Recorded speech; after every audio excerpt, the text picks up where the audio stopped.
Hey everyone, so today we're diving into something that's, well, it's truly special. We're going to talk about how some foods are so much more than just a recipe. They're like little time capsules, right? They carry memories, feelings, and family history, all served up in one warm bowl. It all kicks off with a memory, something just like this. When you read that, can't you almost feel it? The sound of the rain hitting the window, the warmth of the kitchen, that feeling of being totally safe and looked after. That's the magic we're getting into today. How one simple dish can zap you right back to a specific time, a place, and a feeling. You know, food is one of the most powerful ways we have to connect with our own personal history.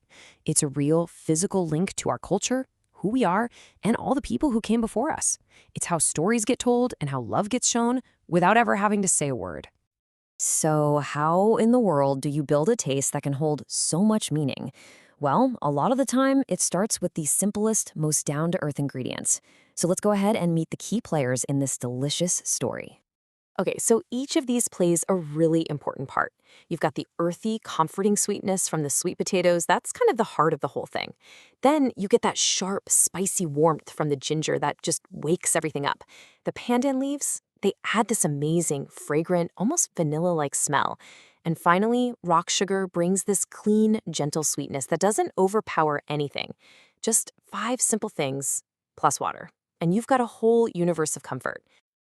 And here's the thing, this isn't about some complicated, fancy cooking technique. Nope. The real beauty is in the ritual itself. The simple, almost meditative steps that have probably been done the exact same way for generations. It's in doing these simple things that the comfort really starts to build. This whole ritual really unfolds in three simple parts, or chapters, if you will. First, you create the atmosphere. You boil the ginger and pandan, and the whole kitchen just fills up with this incredible, warm, spicy scent. It's literally the smell of comfort arriving. Then you add the heart of the soup, the sweet potatoes, and just let them cook till they're perfectly soft. And finally, you sweeten the memory. You stir in that rock sugar till it's just right. It's a process that pulls in all of your senses. So, when that soup is finally ready, and this is the most important part, you're not just serving food, you're serving up a story. You're ladling out a bowl full of warmth, of history, and of real connection. It's care that you can actually taste. And that right there, that's the key takeaway. I mean, think about your own family's recipes for a second. They're not just instructions on a piece of paper, are they? They're legacies. They're a way to keep a person's memory alive, to share a little piece of your heritage, and to say, I love you, in a language that everybody everywhere understands.